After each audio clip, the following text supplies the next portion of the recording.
You will not know which one you received. There are no visible differences between the two. No pain scale.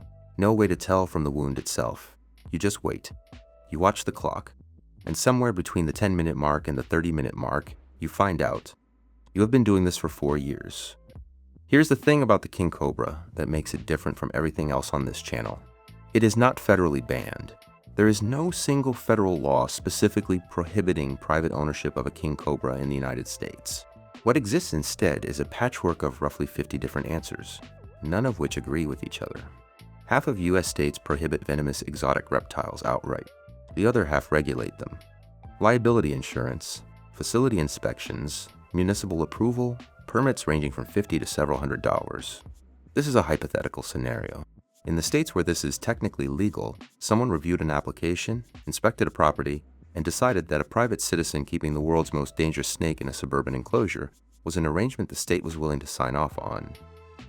It takes 8 months, 3 separate municipal inspections, liability insurance that costs more per year than your car, a facility review by a state wildlife officer who arrives with a clipboard and an expression suggesting she has done this before and found it inadvisable every time. But eventually, the permit clears. The enclosure arrives first, then the snake. Adult king cobras routinely reach 13 to 15 feet in length. Some exceed 18. But length is not the biological fact that matters. What matters is the venom system. The venom is primarily neurotoxic. It blocks neuromuscular transmission, shutting down the signals between your brain and your body. Drowsiness and neurological symptoms hit fast. Respiratory failure and cardiac arrest follow. But this is not the detail that stays with you. The detail that stays with you is the dry bite. The cobra makes the calculation in the moment, based entirely on its own internal logic. You are not part of that calculation, and crucially, you cannot read the result from the outside. You have a 3 in 4 chance of full envenomation, with absolutely no way to know which scenario you are in until the window opens or closes. This is the specific texture of life with a king cobra. Every close interaction is a gamble. You have been through this window many times. You have always come out the other side. So far, scientists consider the king cobra to be the most intelligent of all snakes. It can change its hunting tactics to suit the situation. It adapts.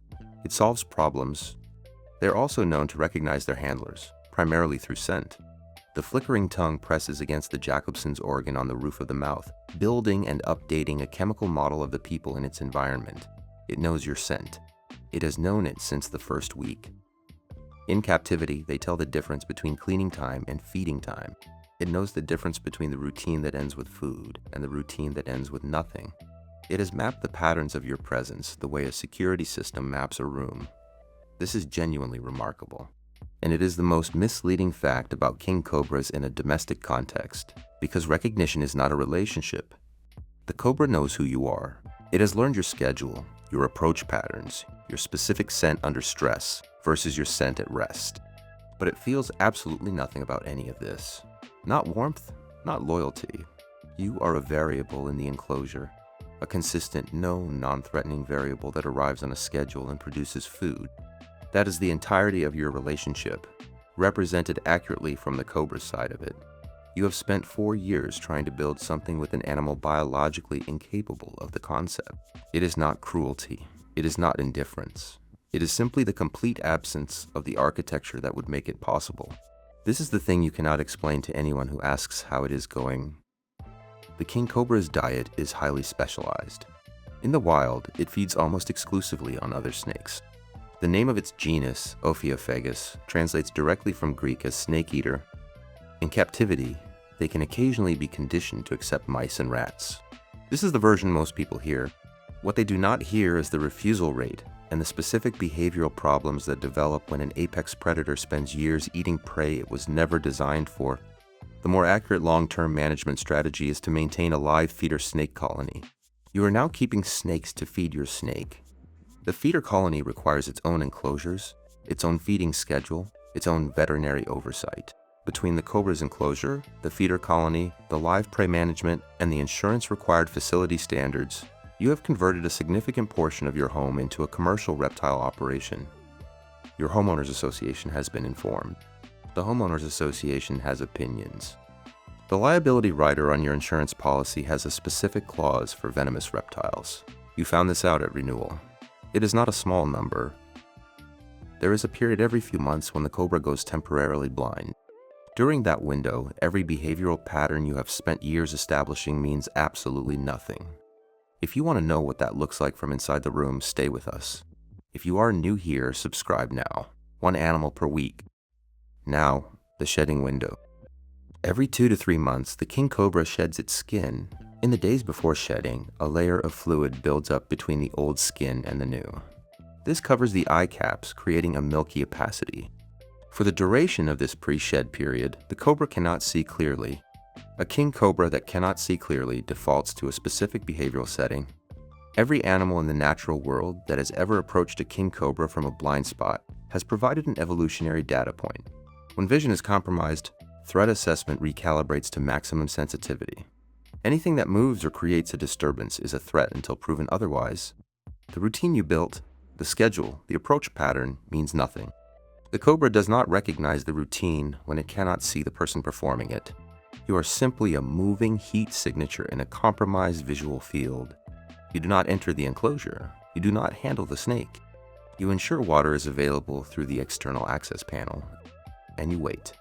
When the shed is complete and the eye caps clear, you wait an additional 24 hours before resuming normal management. Every 2 to 3 months. For up to 20 years, someday, the window closes on the wrong side. When it does, the sequence has a documented timeline.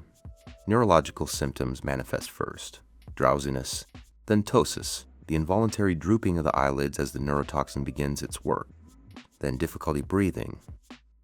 The first call is to emergency services. The second call, while waiting, is to the nearest hospital to confirm they stock King Cobra antivenom. This is not a call with a predictable answer. King Cobra antivenom is produced primarily by the Thai Red Cross Society in Bangkok. It is not a standard stock item in American emergency rooms. The nearest facility with confirmed stock may be 30 minutes away. It may be 2 hours away. Your emergency protocol, printed, laminated, and placed next to the enclosure per your permit requirements, includes the contact number for the nearest zoo with confirmed antivenom, the Poison Control Center's exotic envenomation line, and your blood type. You have never had to use it. You check that it is still there every few months. Not because you expect to need it, but because managing a king cobra means managing a situation where the consequence of a single failure is absolute. In severe envenomations, the window between a bite and total respiratory failure can be as short as 15 minutes. In some documented cases, it is closer to 10. You are 34 minutes from the nearest confirmed antivenom supply. The arithmetic of this situation does not resolve in your favor. There is a specific night, usually around year 3, when you sit at the kitchen table at 2 a.m. and do the arithmetic of your life. The cobra will live for up to 20 years. You have 17 left. 17 years of annual permits, facility inspections, and liability insurance. 17 years of shedding windows. 17 years of the drive-by calculation every time you slide open the glass. 17 years of feeding a colony of animals to feed this animal.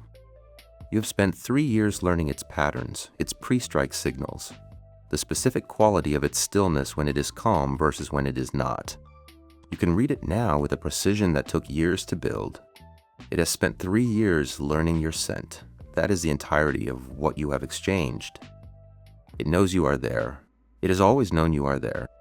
It is picking up the microscopic chemical markers of your breath and your sweat drifting through the doorway. You have never in 4 years entered this room without it already tasting your presence. It simply does not have the biological architecture to assign any meaning to that. You finish the tea. You go back to bed. A king cobra in captivity may live for 20 years. You will spend those 20 years in the specific company of the most intelligent snake in the world. An animal that has built an accurate chemical model of who you are, that knows your schedule to the minute, that can distinguish you from every other person who has ever been in this room. And it will feel nothing about any of this. Not because it is cruel, not because it is withholding affection, but because the neurological machinery of relationship simply does not exist in this animal. It was designed to be the apex predator of other apex predators. Everything else is beside the point. You cannot release it. A captivity-raised king cobra has no wild hunting experience. Release is a slow, certain end. You cannot transfer it easily. A new keeper requires a new permit process, new inspections, new insurance. And the Cobra, which has spent years building its chemical model of you specifically, will spend its next months in a new environment, rebuilding from scratch with someone it does not know. You have kept the world's most dangerous snake in your home for years. You have been meticulous, careful, and disciplined every single day. The Cobra has built an accurate chemical record of your existence. Somewhere in the gap between those two things is the arrangement you agreed to. If you have a dog named Max or a cat named Bella, subscribe to the channel right now.